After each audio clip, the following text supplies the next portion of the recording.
รายการเมืองแปลกวันนี้วันก้าวไปภาษาปลอบใจรายการนี้ออกอากาศให้ท่านรับฟังกันทุกๆวันอังคารตอนเช้าเวลา 6:30 น. หา 7:00 ตอนแรงเวลา 19:30 น. หา 20:00 เมื่อได้มาเห็นแล้วก็ชื่นใจสบายดีท่านผู้ฟังที่เคารพขอต้อนรับทุกท่านเข้าสู่รายการเมืองแปลกวันนี้มาพบกันมื้อนี้ก็แม่นวันที่18เมษายนปี2017กงกับมื้อแฮม7ค่ำเดือน5ลาวพศ2560ท่านผู้ฟังที่รักแพงเป็นแนวใดลิ้นบุญสงกรานต์ปีใหม่ลาวหลายๆท่านก็อาจจะพาลูกพาเมียไปเที่ยวกันแบบมีความสุขแบบครอบครัวและสำหรับท่านใดยังโสดก็หวังว่าจะพาแฟนไปเที่ยวอย่างมีความสุขแบบชีวิตโสดและชีวิตคู่และแบบชีวิตครอบครัวเช่นกันท่านผู้ฟังที่รักแพงมื้อนี้ผู้ดำเนินรายการจะนำเอาข่าวการเคลื่อนไหวต่างๆอยู่ภายในเมืองแปลกมานำเสนอให้บรรดาท่านได้รับฟังส่งหัวข้อข่าวสำคัญมีดังนี้เมืองแปลกแขวงเสียงขวงปะทะกถาวันสร้างตั้งพรรคประชาชนปฏิวัติลาวครบรอบ62ปีและเอกสารที่สำคัญต่างๆของชาติกองประชุมใหญ่ครั้งที่6ของหน่วยพักโรงเรียนม.ต้นนามาปฏิบัตินโยบายกองทุนฐานุเคราะห์ของแม่หญิงเมืองแปลกต่อสมาชิกกองทุนผู้เสียชีวิตสำเร็จการเรียนกฎหมายชั้นต้นหลักสูตร3เดือนศกปี2017อยู่บ้านใหญ่ยอดงืมเมืองแปลกแขวงเสียงขวงห้องการสาธารณสุขเมืองแปลกลงสุกนิวซีนำพาเฮ็ดอนามัย3สะอาดร่วมกับบ้านพลสวรรค์ไสเมืองแปลกและบทที่มีชื่อว่าสืบต่อจัดตั้งปฏิบัติมติกองประชุมใหญ่ครั้งที่10ของพรรคให้มีผลสำเร็จก่อนท่านจะไปรับฟังเนื้อในของข่าวจะเปลี่ยนบรรยากาศมาให้บรรดาท่านรับฟังเสียงเพลงจากทางรายการของเราจัก1เสียงเพลงแล้วจึงมาฟังรายละเอียดของข่าว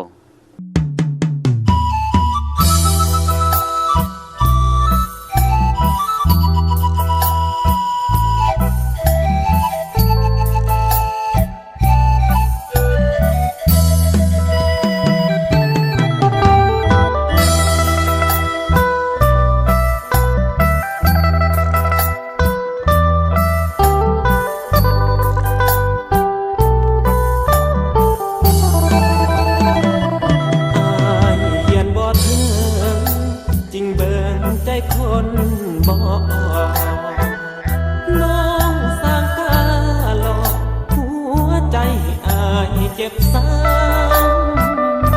ใจดำแท้น้องบ่สงสารบ่สองตาดำสร้างกาเหยียบย่ำยองใจอ้ายให้ตายคาตีถึงเก็บทั้งแม่นกายเป็นคนบ่มีค่าหาเท่าสีว่าเอาเงินตาเข้ามาตัดสินเหตุผลสั้นๆคนจนมันบ่มี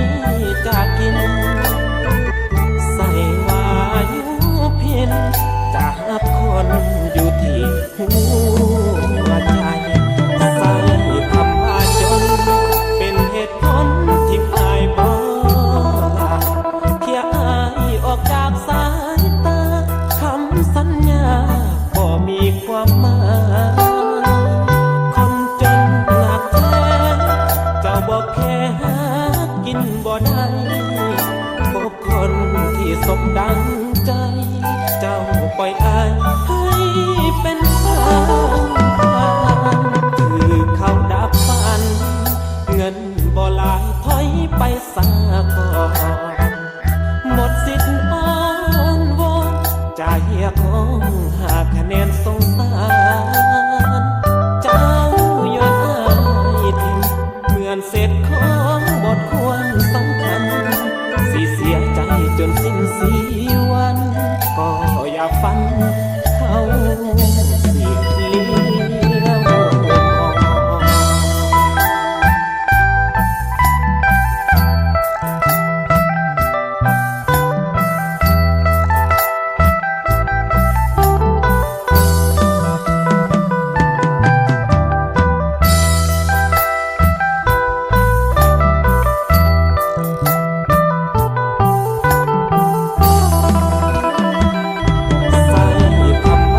พบคนที่สมดังใจ เจ้าปล่อยอายให้เป็นทางคือเขาดับฝัน เงินบ่หลายถอยไปสาก่อนหมดสิทธิ์อ้อนวอนใจของหาคะแนนสงสารเจ้าโยนอายทิ้งเหมือนเศษของบทควรสำคัญสิเสียใจจนสิ้นสีวันก็อย่าฝันเขาสิเลี้ยว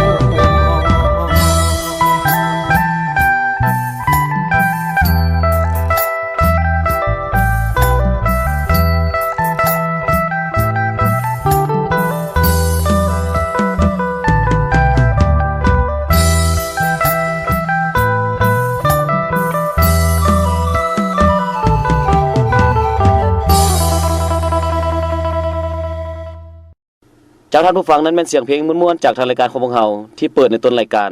ต่อไปเชิญท่านฟังรายละเอียดของข่าวในตอนเช้าของวันที่6เมษายน2017นี้เมืองแปกแขวงเสียงขวางได้ปาฐกถาเอกสารวันสร้างตั้งพรรคประชาชนปฏิวัติลาววันที่22มีนา1955หาวันที่22มีนา2017ครบรอบ62ปีวันสร้างตั้งสหพันธ์นักรบเก้าวันที่9กันยายน2002หา9กันยายน2017ครบรอบ15ปีและวันสร้างตั้งองค์การกวดกาพรรครัฐวันที่16กุมภาพันธ์1982หา16กุมภาพันธ์2017ครบรอบ35ปีขึ้นอย่างเป็นทางการอยู่ที่สโมสรเมืองแปกภายใต้การเป็นประธานและให้เกียรติขึ้นปาฐกถาของท่านกงธนูอุ่นสวรรค์รองเลขาพรรคเมืองรองเจ้าเมืองและท่านสินทวงศ์พิมพ์วงศ์รองเลขาพรรคเมืองประธานกวดกาพรรครัฐเมืองแปกเข้าร่วมรับฟังได้มีบรรดาคณะประจำพรรคเมืองกรรมการพรรคเมืองมีหัวหน้ารองหัวหน้าองค์การมีพนักงานราชการมีนายและพลทหารนายและพลตำรวจมีคณะอำนวยการโรงเรียนพร้อมด้วยเลขาคณะพรรคหักฐานกลุ่มเลขาคณะพรรคบ้านเทศบาลเข้าร่วมในพิธีที่มีความหมายสำคัญนี้ท่านกงธนูอุ่นสวรรค์และท่านสินทวงศ์พิมพ์วงศ์ได้ผลัดเปลี่ยนกันขึ้นเผยแพร่เนื้อในของเอกสารวันดังกล่าวจุดประสงค์เพื่อเพิ่มทวีมานะจิตให้ทันแถวสมาชิกพรรคพนักงานและประชาชนบรรดาเผ่าสั้นคนต่างๆให้รับรู้และเข้าใจอย่างลึกซึ้งเกี่ยวกับต้นกำเนิดแห่งการต่อสู้ปฏิวัติศาสตร์ประชาธิปไตยญาติเอาไสชนะผลงานอันยิ่งใหญ่โดดเด่นที่พวกเขาญาติมาได้ในระยะผ่านมาภายใต้การชี้นำพาของพรรคประชาชนปฏิวัติลาวเพื่อกำแน่นแนวทางหน้าที่ต้นตอในการปกปักรักษาและสร้างสาพัฒนาประเทศชาติในต่อหน้าเพื่อฝึกฝนหล่อหลอมคุณธาตุการเมืองคุณสมบัติศีลธรรมปฏิวัติแบบแผนวิธีนำพาและแบบแผนการดำรงชีวิตของทันแถวพนักงานสมาชิกพรรคแนใส่ยกสูงความสามารถนำพาและกำลังแหงสู้รบลักษณะนำหน้าของพรรคเพื่อสืบต่อนำพาภารกิจปฏิวัติของประเทศเฮาก้าวขึ้นอย่างบ่หยุดยัง้งกองประชุมใหญ่ครั้งที่6ของหน่วยพักโรงเรียนมต้นนามาเมืองแปกแขวงเสียงขวางได้ไขขึ้นอย่างเป็นทางการในวันที่5เมษายนปี2017ภายใต้การเป็นประธานของท่านคำฤทธิ์ศรีดาวงศ์เลขาพรรคโรงเรียนมต้นนามาเป็นเกียรติเข้าร่วมได้มีท่านคำกรอวนสาคณะประจำพรรคเมืองรองเจ้าเมืองเมืองแปกหัวหน้าคณะปรับปรุงกงจักรการจัดตั้งขั้นเมืองมีท่านสมสนิทวิริวงศ์กรรมการพรรคเมืองหัวหน้าห้องการศึกษาธิการและกีฬาเมืองแปกมีหัวหน้าห้องการที่เกี่ยวข้องของเมืองมีเลขาพรรคบ้านอ้อมข้างและแขกถึกเชิญพร้อมด้วยสมาชิกพรรคภายในโรงเรียนเข้าร่วมในพิธีท่านคำฤทธิ์ศรีดาวงศ์ได้ขึ้นผ่านบทสรุปการเคลื่อนไหวจัดตั้งปฏิบัติหน้าที่เวียกงานตลอดในระยะผ่านมาให้ฮู้ว่าหน่วยพรรคโรงเรียนมต้นนามามีสมาชิกทั้งหมด24คนหญิง14คนสมาชิกสำรอง2คนมีอาคารเรียนทั้งหมด5หลังมีห้องเรียนทั้งหมด20ห้องมีห้องการครู2ห้องห้องสมุด1ห้องห้องทดลอง1ห้องพร้อมนี้ยังได้ใจใส่เวียกงานตามภาระบทบาทของตนสำเร็จผลในหลายด้านในพิธีที่สง่าราศีนี้ยังได้มอบของขวัญให้สมาชิกพรรคผู้ที่มีผลงานดีเด่นในการชี้นำพาในระยะผ่านมาพร้อมนั้นกองประชุมยังได้ปอนบัตรคัดเลือกเอาคณะพรรคสุดใหม่โดยมีผู้สมัคร5ท่านเลือกเอา3ท่าน ในกองประชุมครั้งปฐมฤกษ์ได้ตกลงเป็นเอกสารเลือกเอาท่านนางวันศรีจันทวิไลเป็นเลขาพรรคท่านคำเสียงเวียงวิไลเป็นรองเลขาและท่านนางบัววรมณีวงศ์เป็นคณะตอนท้ายกองประชุมท่านคำกรอวนสาได้มีคำคิดคำเห็นโอลมต่อพิธีก่อนอื่นท่านได้แสดงความย่องยอสมเสยผลงานการจัดตั้งการเคลื่อนไหวชี้นำพาหน้าที่เวียกงานตลอดในระยะ3 ปีผ่านมาและท่านได้เน้นนักให้คณะพรรคสุดใหม่จงเอาใจใส่เสื่อมซึมบรรดากฎระเบียบพรรคให้สมาชิกพรรคเข้าใจอย่างละเอียดจ้าแจงการเฮ็ดเวียกต้องไปตามแบบแผนรวมศูนย์ประชาธิปไตยต้องเอาใจใส่รักษามูลเสื้อของหน่วยพรรคให้เข้มแข็งฮู้นำพารอบด้านพร้อมทางขยายมหาชนผู้ก้าวหน้าเข้าเป็นสมาชิกพรรคให้ดีหลายขึ้นเทื่อละก้าวในวันที่6เมษายน2017นี้กองทุนทานุเคราะห์ของแม่หญิงเมืองแปกนำโดยท่านนางเวียงเพชรเสียมพรประธานสหพันธ์แม่หญิงเมืองแปกได้ปฏิบัตินโยบายต่อท่านสมยศเสรีพงษ์ไสอยู่บ้านนาโอเมืองแปกแขวงเสียงขวางที่เป็นสมาชิกกองทุนทานุเคราะห์ของแม่หญิงเมืองแปกรวมเป็นมูลค่า4 ล้านกว่ากีบเพื่อไปช่วยเหลือแบ่งเบาความทุกข์โศกของครอบครัวผู้เสียชีวิตเข้าร่วมเป็นสักขีพยานได้มีท่านนางเพชรดาวรทาวีวรรองประธานสหพันธ์แม่หญิงเมืองมีครอบครัวญาติพี่น้องลูกหลานของผู้เสียชีวิตเข้าร่วมในพิธีที่เศร้าสลดใจอาลัยอาวรณ์นี้ท่านนางเวียงเพชรเสียมพรได้มีคำคิดคำเห็นโอลมพร้อมกล่าวมอบนโยบายดังกล่าวรับโดยผู้เป็นลูกเป็นหลานเป็นพี่น้องของท่านสมยศพร้อมทั้งกล่าวแสดงความขอบอกขอบใจและฮู้บุญคุณอย่างสูงต่อขั้นถึงที่เป็นห่วงเป็นใยมาแบ่งเบาความทุกข์โศกในครั้งนี้และเห็นได้ความหมายความสำคัญของเวียกงานกองทุนทานุเคราะห์เรียกร้องให้ทุกคนที่มีความสะดวกสามารถเข้าเป็นสมาชิกกองทุนเพื่อช่วยเหลือซึ่งกันและกันให้หลายขึ้นในวันที่5 เมษายน 2017นี้อยู่ที่ห้องการบ้านใหญ่ยอดงืมเมืองแปกแขวงเสียงขวางได้ปิดการเรียนการสอนกฎหมายชั้นต้นหลักสูตร3 เดือนศกปี2017อย่างเป็นทางการให้เกียรติเข้าร่วมและกล่าวปิดพิธีโดยท่านสินทวงศ์พิมพ์วงศ์รองเลขาพรรคเมืองประธานกวดกาพรรครัฐเมืองแปกมีท่านมนตรีศรีอุดมรองหัวหน้าแผนกยุติธรรมแขวงมีกรรมการพรรคเมืองมีหัวหน้าห้องการที่เกี่ยวข้องของเมืองมีบรรดาครูอาจารย์นักศึกษาฝึกงานจากสถาบันยุติธรรมแห่งชาติพร้อมด้วยนักศึกษาและแขกถูกเชิญเข้าร่วมในพิธีท่านพรหมาวรรณโสภาหัวหน้าห้องการยุติธรรมเมืองแปกได้ขึ้นผ่านบทสรุปในการจัดตั้งปฏิบัติการเรียนการสอนกฎหมายชั้นต้นให้ฮู้ว่าการเรียนกฎหมายชั้นต้นหลักสูตร3 เดือนแม่นไขขึ้นในวันที่13 มังกร2017โดยปฏิบัติตามหลักสูตรการเรียนการสอนตามปื้มแบบเรียนกฎหมายชั้นต้นที่กระทรวงยุติธรรมสนองให้แต่เล่ม1ถึงเล่ม7ฉบับปรับปรุงปี2013รวมมี37วิชา30หน่วยกิจและ450ชั่วโมงแบ่งออกเป็น2กลุ่มคือกลุ่มทฤษฎีการเมืองการปกครองและกลุ่มวิชากฎหมายซึ่งมีผู้เข้าเรียนทั้งหมด22 คนหญิง7 คนจากนั้นคณะรับผิดชอบการเรียนการสอนได้ขึ้นผ่านข้อตกลงของหัวหน้าสถาบันยุติธรรมแห่งชาติเลขที่404กยสยสลงวันที่27 มีนาคม2017ว่าด้วยการมอบประกาศนียบัตรให้ผู้สำเร็จการศึกษากฎหมายชั้นต้นของเมืองแปกแขวงเสียงขวางและข้อตกลงของท่านเจ้าเมืองเมืองแปกเลขที่218จมมปลงวันที่3 เมษายน 2017ว่าด้วยการย่องยอสรรเสริญต่อบุคคลที่มีผลงานดีเด่นจากนั้นท่านสิทธวงศ์พิมพ์วงศ์ได้มอบใบประกาศนียบัตรให้บรรดานักศึกษาและมอบใบย่องยอให้บุคคลที่ดีเด่นตื่มอีกตอนท้ายพิธีท่านสิทธวงศ์พิมพ์วงศ์และท่านมนตรีศรีอุดมก็ได้พัดเปลี่ยนกันมีคำคิดคำเห็นโอลมต่อบรรดานักศึกษาที่ได้ผ่านการเรียนครั้งนี้ก่อนอื่นท่านก็ได้แสดงความย่องยอสมเสยต่อคณะรับผิดชอบและครูอาจารย์ขึ้นห้องศิษย์สอนที่ได้เอาใจใส่อย่างมีความรับผิดชอบสูงเฮ็ดให้การเรียนดังกล่าวประสบผลสำเร็จและท่านได้เน้นนักให้บรรดานักศึกษาทั้งหมดจงนำเอาบทเรียนและความรู้ความสามารถของตนไปหมุนใช้เข้าในการจัดตั้งปฏิบัติหน้าที่เวียกงานเพื่อแก้ไขปรากฏการณ์ย่อท้อในสังคมตามแต่ละท้องถิ่นให้ลดน้อยถอยลงและเฮ็ดให้สังคมหันเข้าสู่ระเบียบกฎหมายอย่างเข้มงวดในวันที่7 เมษายน 2017นี้คณะองค์การสาธารณสุขเมืองแปกนำโดยท่านดร.นางบัววรรณวรจิตรององค์การสาธารณสุขเมืองพร้อมด้วยวิชาการได้ลงสมทบร่วมกับองค์การปกครองบ้านผลสวรรค์ไซเมืองแปกสุกยูนำพาประชาชนภายในบ้านเฮ็ดเวียกอนามัยสะอาดเป็นต้นแม่นทำลายแหล่งเพาะพันธุ์ของยุงลาย และป้องกันพยาธิต่างๆตามของน้ำที่เห็นว่าเปื้อนและทางยาพร้อมทั้งเก็บเศษขี้เหงื่อกระโปะกระป๋องที่เป็นบอนพ่อพันธุ์ของยุงลายเข้าร่วมได้มีท่านศรีพันธ์จันทวงศ์เลขาพักบ้านนายบ้านผลสวรรค์ไสมีพนักงานวิชาการห้องการสาธารณสุขเมืองแปก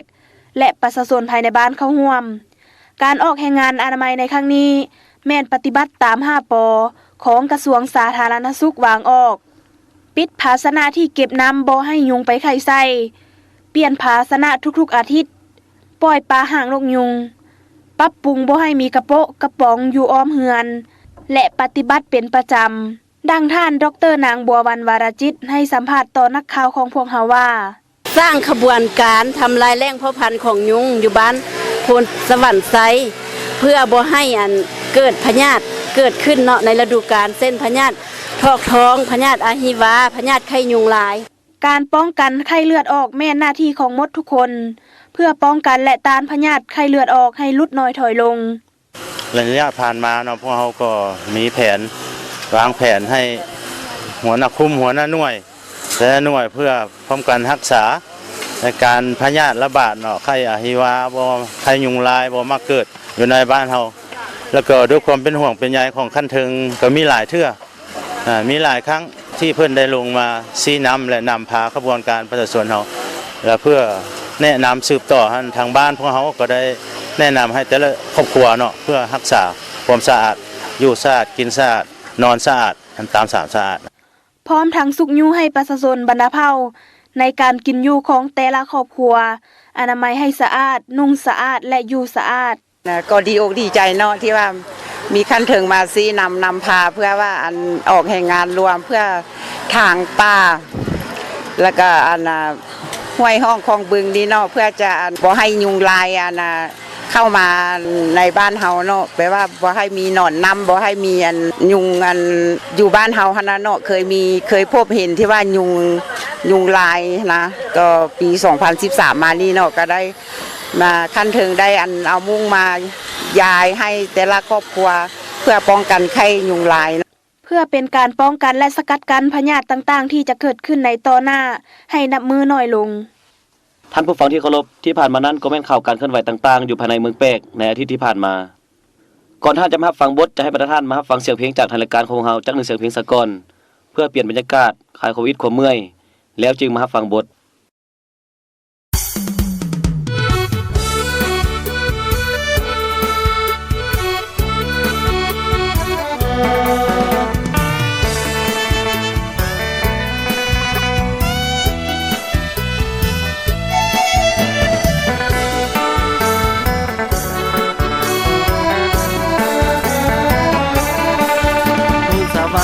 ใต้ฟ้าวันใหม่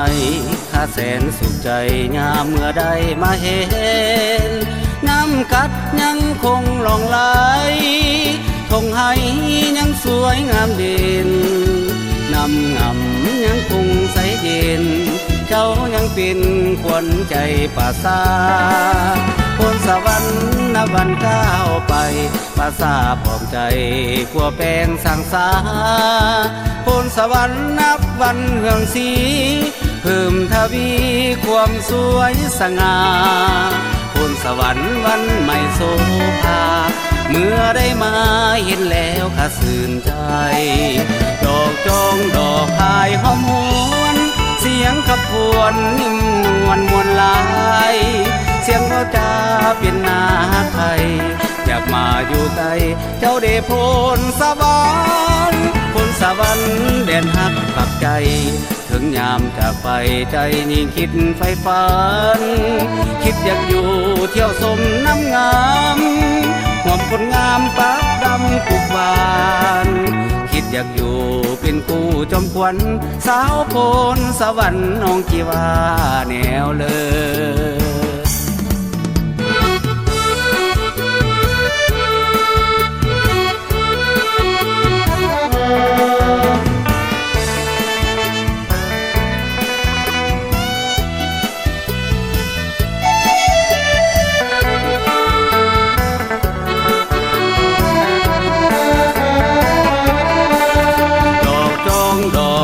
หอมหวนเสียงขับพว วนนิ่มนวลมวลลายเสียงเราจาเป็นนาไทยอยากมาอยู่ใกล้เจ้าเดพลสวรรค์พลสวรรค์แดนหักผักใจถึงยามจากไปใจนี่คิดไฟฝันคิดอยากอยู่เที่ยวสมน้ำงามหอมคนงามปากดำปุกบานคิดอยากอยู่เป็นคู่จอมขวัญสาวพลสวรรค์น้องกีวาแนวเลย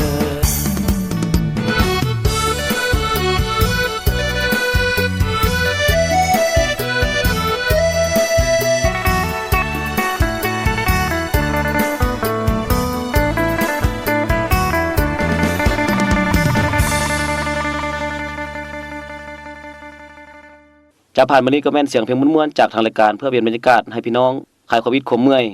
ต่อไปเชิญท่านฟังบทผ่านพฤติกรรมที่มีชีวิตชีวานับแต่พรรคเฮาได้รับการสร้างตั้งขึ้นและเติบใหญ่ขยายตัวมาฮอดปัจจุบันได้พิสูจน์ให้เห็นอย่างสัจธรรมว่าการนำพาของพรรคเป็นปัจจัยตัดสินผลสำเร็จและไสยชนะของการปฏิวัติอยู่ประเทศเฮาเว้าเฉพาะในเงื่อนไขใหม่นี้และต่อหน้าการผันแปรอย่างไววาของสภาพการที่มีทั้งกาละโอกาสและสิ่งท้าทายทดสอบนั้นระบอบใหม่ของพวกเฮาจะคงตัวและขยายตัวก้าวขึ้นอย่างหนักแน่นหรือบ่การสร้างสาพัฒนาประเทศชาติตามทิศสังคมนิยมจะมีผลสำเร็จหรือบ่นั้นมันขึ้นกับว่าพรรคเฮาสามารถเสิร์ชสู่บทบาทเป็นกำลังนำหน้าของชาติและความสามารถนำพา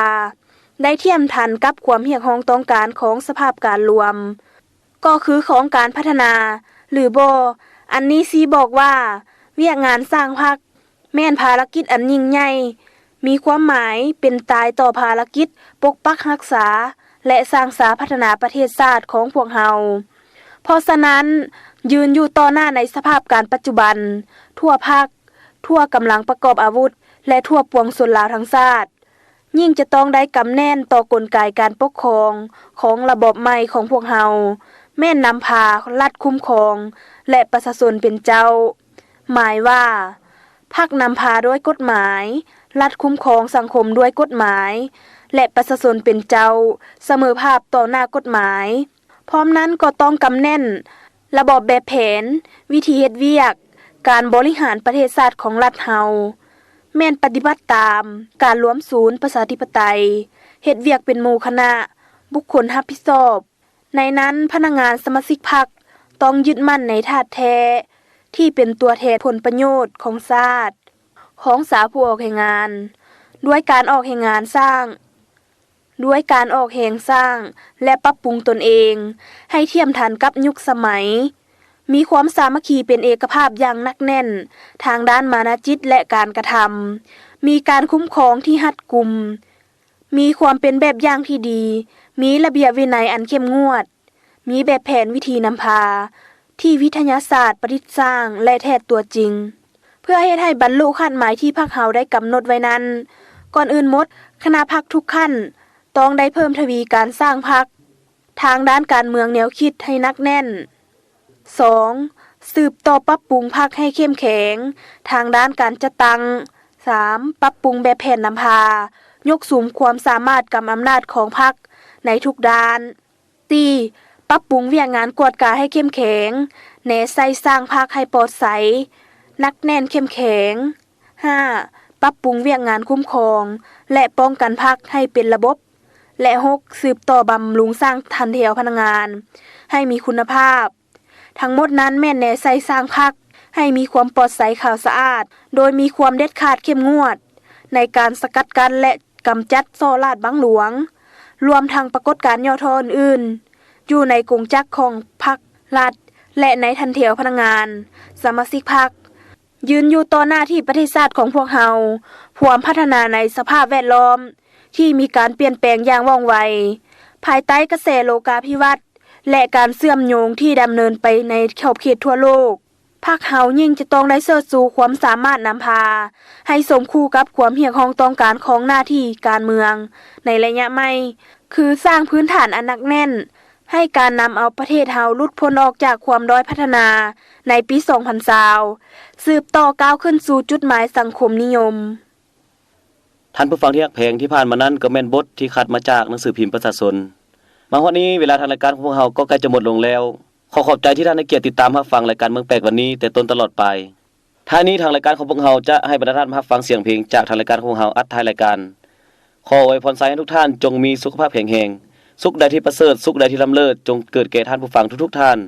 ผู้ดำเนินรายการขอลาท่านผู้ฟังไปก่อนพบกันใหม่ในวันอังคารหน้าสำหรับมื้อนี้สบายดี สบายดี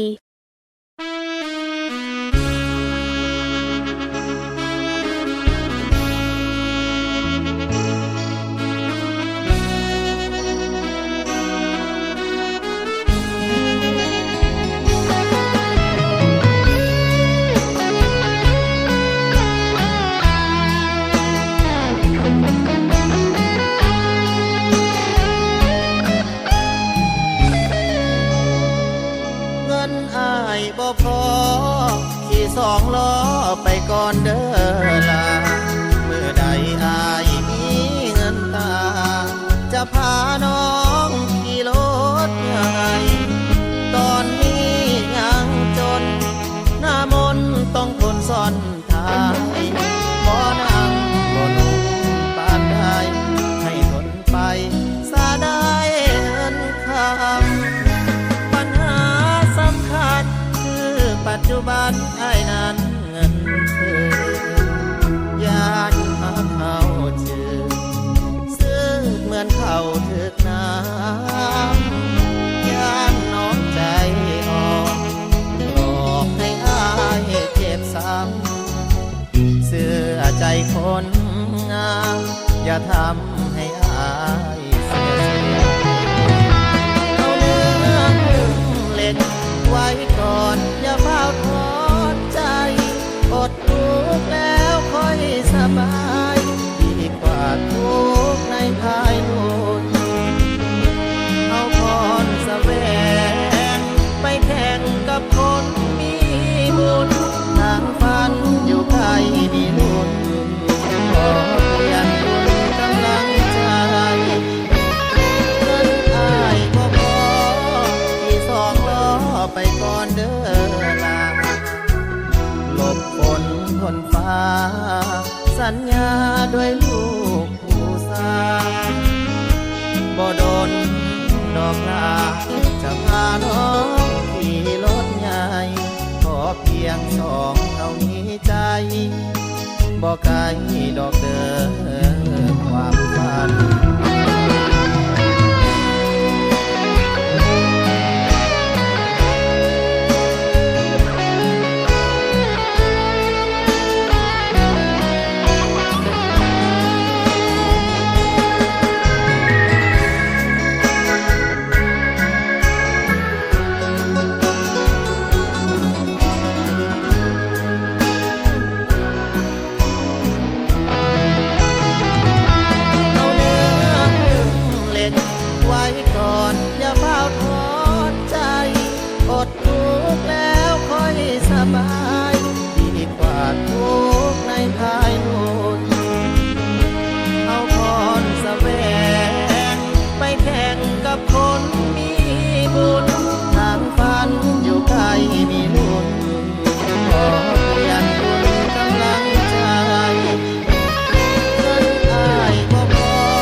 ไปก่อนเด้อ